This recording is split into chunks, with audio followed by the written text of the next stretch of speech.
जैसे दिल्ली में भी प्रोटेस्ट हुआ, उसके अंदर स्टूडेंट्स को इतनी गंदे से ब्रूटल तरीके से पीटा गया है। ना वहाँ पे बच्चों को जेंडर देखा गया, लड़कियों को भी मारा गया है, ना वहाँ पे एज देखी गई, मैटर की गई। वहाँ पे पूरा जो ये किया गया कि ऐसा माना गया कि एक बच्चे नहीं, वो स्टूडेंट्स नहीं, एक आतंकवादी की तरह उनको वहाँ पे ट्रीट किया गया है। 2 सालों में मेरा इतना मन भर चुका है कि मैं नीट का एग्ज़ाम देना भी नहीं चाहता। आज एक स्टूडेंट अगर नीट का एग्ज़ाम दे कर वो अपने भविष्य के लिए लड़ जाए, अगर वो अपने भविष्य के नहीं लड़ेगा तो जाएगा कहाँ पे। नीट एग्ज़ाम के पेपर लीक के बाद एजुकेशन मिनिस्टर धर्मेंद्र प्रधान के इस्तीफे की मांग को लेकर पिछले 1 महीने से दिल्ली के जंतर मंतर पर एक बहुत बड़ा आंदोलन चल रहा था।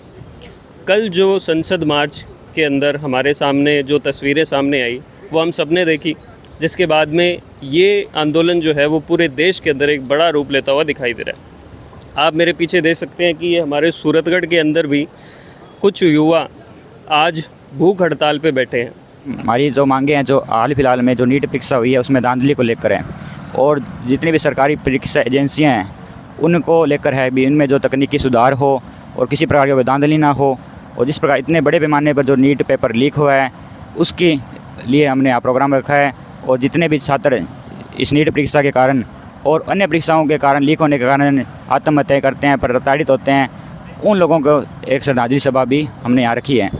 साहिल, कल जो दिल्ली के अंदर प्रोटेस्ट की तस्वीरें हमारे सामने आई, पुलिस द्वारा बच्चों के ऊपर लाठीचार्ज किया गया, टियर गैस या फिर वाटर कैनन का इस्तेमाल किया गया, आप इस पूरी तस्वीर को किस तरह से देखते हैं?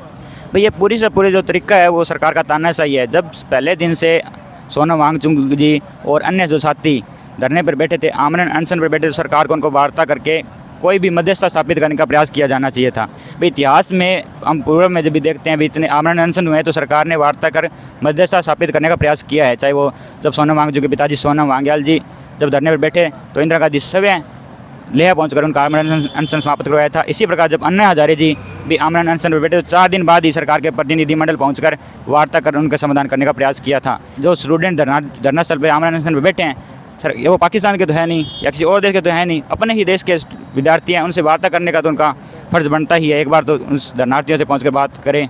जब राहुल गांधी जी जब लीडर ऑफ अपोजिशन कोटा में भी आए थे तो पूरा का पूरा जो सरकार का मंत्रिमंडल है, तमाम जो कार्यकर्ता हैं, उन्होंने रील्स के माध्यम से रील्स बनाई, मीडिया को बाइट्स दी, ऐसे माहौल बनाया कि उनका प्रोग्राम बुरी तरह से फेल करने के लिए साजिशें रची, लेकिन वो सब साजिशें फेल हुई। इसी प्रकार उन्होंने जब देहरादून में भी यही स्ट्रेटजी अपनाई भी, जो एक बड़ा नामी सिंगर उसको फ्री कॉन्सर्ट किया और लोग वहाँ जाएं और जो युवा है वो नाच गाने में व्यस्त हो जाएं। ऐसा नहीं है, युवा अब भविष्य को लेकर चिंतित है, नाच गाने में व्यस्त नहीं है। अब ना कि एक नीट का पेपर लीक हो रहा है और सारे एग्ज़ाम्स भी लीक हो रहे हैं। इसकी ट्रांसपेरेंसी होनी चाहिए हर एग्ज़ाम की, पूर्णतः इसका रिज़ल्ट आना चाहिए। अगर रिज़ल्ट दे भी रहे हैं तो वो भी गलत दे रहे हैं। इसके लिए सबसे मेन मुद्दा ये आता है कि स्टूडेंट सेटिस्फाई नहीं हो रहा कोई भी अपने रिज़ल्ट से। अगर एग्ज़ाम दे के आ रहा है तो उसका एग्ज़ाम, पहली बात तो उसके एग्ज़ाम लीक हो रहे हैं। अगर वो एग्ज़ाम दे के भी आ रहा है तो उसका रिज़ल्ट गलत आ रहा है। अगर फिर रिज़ल्ट गलत आ रहा है तो फिर स्टूडेंट जाएगा कहाँ पे, उसको क्या मिलेगा। मैं भी 2 साल से नीट का एग्ज़ाम दे रहा हूँ। मैंने इस साल नहीं दिया, पिछले 2 सालों में मैंने नीट का एग्ज़ाम दिया है।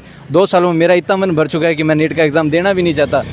आज एक स्टूडेंट अगर नीट का एग्ज़ाम दे कर वो अपने भविष्य के लिए लड़ जाए, अगर वो अपने भविष्य के नहीं लड़ेगा तो जाएगा कहाँ पे। इस मुद्दे को लेकर मैं यही कहना चाहता हूँ कि एजुकेशन सिस्टम हमेशा ट्रांसपेरेंसी रहे इसमें, और एजुकेशन सिस्टम में सुधार लाने की ज़रूरत है, ना कि सिर्फ एक नीट के पेपर में। आज अगर मैं नीट की तैयारी करके डॉक्टर बन रहा हूँ तो मैं आप सबके का इलाज भी करूँगा, और जो हमारे खिलाफ हो रही है प्रशासन है उनका इलाज भी कराऊँगा। सब देखे जा रहे हो कि जैसे दिल्ली में भी प्रोटेस्ट हुआ, उसके अंदर स्टूडेंट्स को इतनी गंदे से ब्रूटल तरीके से पीटा गया है। ना वहाँ पे बच्चों को जेंडर देखा गया, लड़कियों को भी मारा गया है, ना वहाँ पे एज देखी गई, मैटर की गई। वहाँ पे पूरा जो ये किया गया कि ऐसा माना गया कि एक बच्चे नहीं, वो स्टूडेंट्स नहीं, एक आतंकवादी की तरह उनको वहाँ पे ट्रीट किया गया है। ये अगर एजुकेशन सिस्टम ऐसे ही चलता रहा तो स्टूडेंट्स कभी भी कुछ नहीं कर पाएगा। स्टूडेंट ना ही कभी अपनी आवाज़ उठा पाएगा और ना ही कभी किसी के सामने बोल पाएगा।